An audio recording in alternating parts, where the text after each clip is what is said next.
The story begins with a boy underwater, calm, still, peaceful. That boy is Haruka. Even as a child, he felt more alive in the water than on land. To him, water isn't just a place, it's where he belongs. It doesn't fight you, he once said. You just let it carry you. Beside the pool, his friends Makoto and Nagisa watch in awe. Haruka swims like a dolphin, one of them says. Suddenly, a new kid appears, Ren Masuoka. Confident, competitive. He challenges Haruka to a race and loses. But instead of giving up, Ren smiles. He asks Haruka to join a relay team. Haruka refuses gently, saying, "I only swim freestyle." That moment begins a friendship and a quiet rivalry. Years later, Haruka is now in high school, and guess what? He still swims every day. Not in competitions, but in his own bathtub. Yes, he literally wears a swimsuit while taking a bath. He lives a quiet life. Fish for breakfast, swim when he can. He's not aiming for medals, he just wants to feel the water again. Then one morning, Makoto visits him. As usual, Haruka is in his apron, grilling mackerel, still wearing a swimsuit. Makoto laughs. "You're unbelievable." They walk to school together, and surprise, they end up in the same class again. Their new teacher, Miss Amakata, is friendly, but awkward. She even mistakes Haruka for a girl during roll call. At lunch, they hear someone shout, "Haru-chan!" It's Nagisa, just as hyper as ever. He's excited to see them again. Together, the trio talks about their old swimming days. Then, Nagisa drops a bomb. The old swim club building is getting torn down soon, so he suggests something wild. "Let's sneak in tonight, for old time's sake." Haruka's not interested. At first. That night, they sneak into the old Iwatobi Swim Club. It's dark, dusty, almost spooky. Nagisa lights the way and pulls out a pouch of salt. "No, wait, this is sugar!" He thought it would purify the space.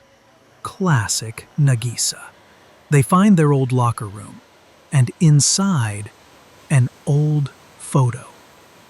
A picture of the four of them, Haruka, Makoto, Nagisa, and Rin. A silent pause.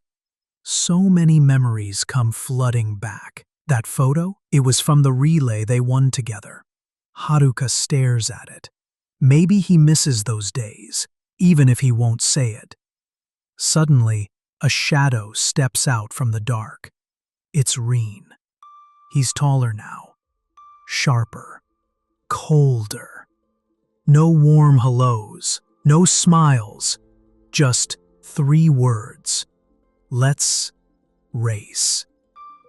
Now. Haruka looks at him and nods.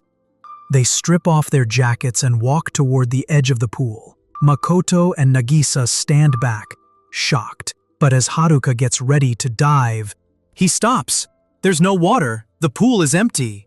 Rin scoffs. "Seriously?" He turns away. But before he leaves, he throws something on the ground.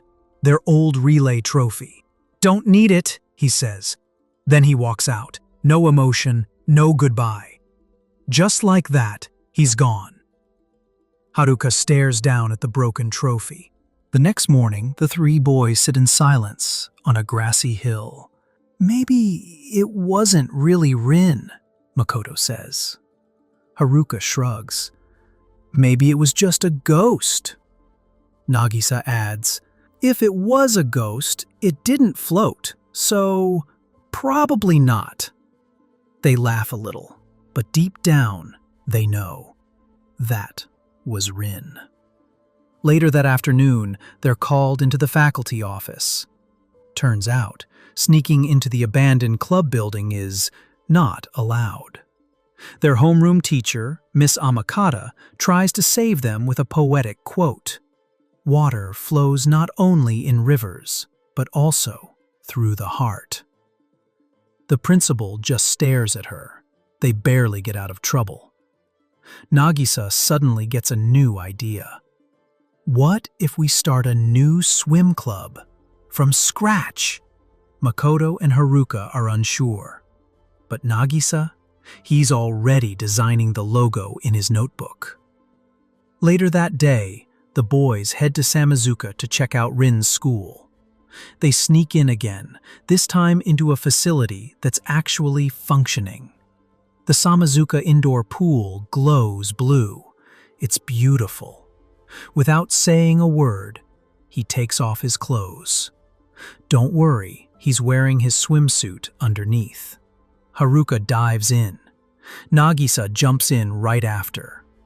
Makoto sighs and follows. The three of them swim together, just like old times. It's peaceful. It's perfect. Until someone shouts, "Hey!" They freeze. It's Rin. Again. Rin walks slowly toward the edge of the pool. He stares at Haruka, who's still in the water.